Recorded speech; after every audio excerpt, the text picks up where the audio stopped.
parliez de Soral et Dieudonné tout à l'heure. Ils sont en train de lancer un nouveau parti politique, Réconciliation nationale, sur fond justement de rhétorique antisémite.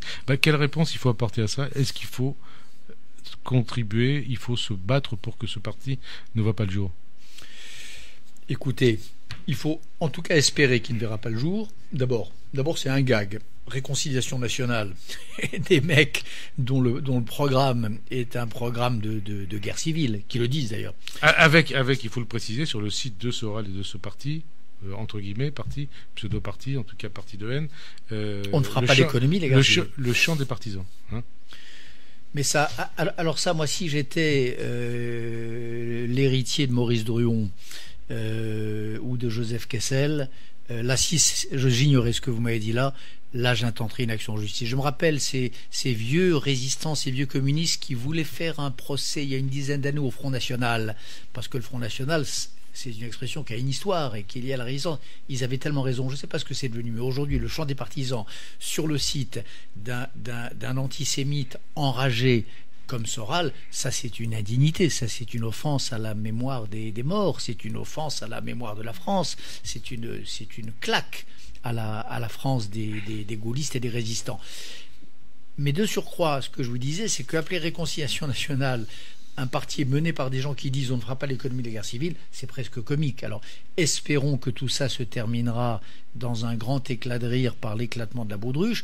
Si ce n'était pas le cas, on verra. Je vois pas comment un parti dirigé par ces mecs pourrait ne pas tomber, pourrait ne pas finir par tomber assez vite, tôt ou tard, sous le coup de la loi. Mais c'est pas moi de le dire, naturellement. On va voir. En tout cas, un parti antisémite, un participant au débat politique, c'est du jamais vu depuis la guerre. Depuis la guerre, mais mais vous savez, on a déjà vu ça. Et on peut se dire comment on est arrivé là. Hein. On a déjà vu ça dans l'histoire de France. On l'a vu avant la Seconde Guerre mondiale. On l'a vu avant la Première Guerre mondiale. À l'époque de l'affaire Dreyfus, il y avait des partis antisémites. Oui, mais sur quoi ça a débouché? Ça a débouché sur des catastrophes planétaires, bien sûr, oui, sur des boucheries. C'est pour ça que lorsque je mets en garde contre ce genre de personnages, je le fais pas uniquement parce qu'ils s'en prennent aux Juifs. Je pense qu'ils s'en prennent à la République, et par-delà la République, ils s'en prennent au lien social comme tel. Ce genre d'idée. Un grand philosophe qui s'appelait Michel Foucault avait écrit un de ses derniers textes, enfin un recueil de conférences au Collège de France. Il faut défendre la société. En tout cas, il faut la défendre contre ces types-là, parce qu'ils en ont, par-delà les Juifs, par-delà les Roms, par-delà tel ou tel, à la société. Les homosexuels, les femmes, hein. Les gays, les femmes, la société comme telle, bien sûr. Et ce qu'ils appellent les élites. Hein. Et les élites, oui, mais qui regroupe tout le monde. Hein. Tout ça, c'est la vieille phraséologie la vieille phraséologie nazie. Pour un nazi ancienne époque, tous ces mots-là étaient synonymes. Et pour un nazi, hein, quand on va à Auschwitz, j'y étais cette semaine, quand vous voyez les cheveux de tous ces déportés, tous ces objets appartenant à ces déportés qui étaient ensuite vendus, il y avait un commerce de l'antisémitisme.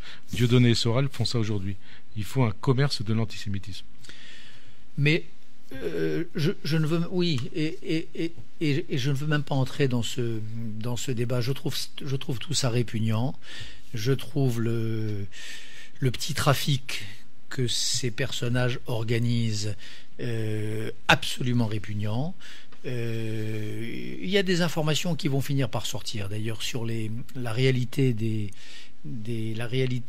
l'importance et la localisation des mouvements financiers, des flux financiers que tout ce monde-là provoque. Aujourd'hui, vous savez, on est à l'âge de la traçabilité généralisée, souvent pour le pire, pour les individus, pour le droit au secret de chacun, mais peut-être aussi pour le meilleur. Moi, je serais ce genre de mec-là, je ferais attention. Alors,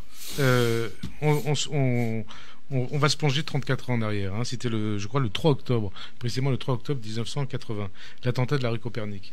On a attendu 34 ans. On se souvient tous de cette phrase de Raymond Barre. On a voulu tuer des Juifs, on a tué des Français innocents, deux Français innocents, ou 4 Français innocents.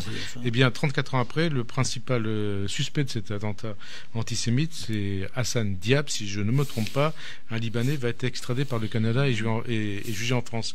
Qu'est-ce qui a changé en 34 ans, bien sûr, le front de l'antisémitisme français?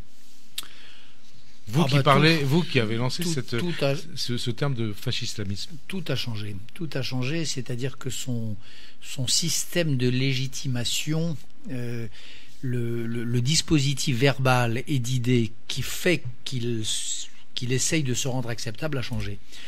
Aujourd'hui, être antisémite, ça veut dire essayer de dire aux Français, ils n'y sont pas encore arrivés grâce au ciel, ça veut dire essayer de dire aux Français, les Juifs sont détestables. Article 1, parce qu'ils sont les amis d'un État détestable, Israël. Article 2, parce que cette amitié se fait au nom d'une mémoire inventée ou trafiquée, la Shoah. C'est le négationnisme. Et article 3, les Juifs sont détestables parce que ce faisant, orchestrant la mémoire de leurs propres martyrs, imaginaires ou réels, peu importe, ils font écran et ils font silence sur d'autres martyrs de peuples d'aujourd'hui. C'est la concurrence des victimes. Donc ce qui a changé, c'est qu'il y a aujourd'hui une espèce de nœud qui est en train de se former, dont les 3 fils sont 1.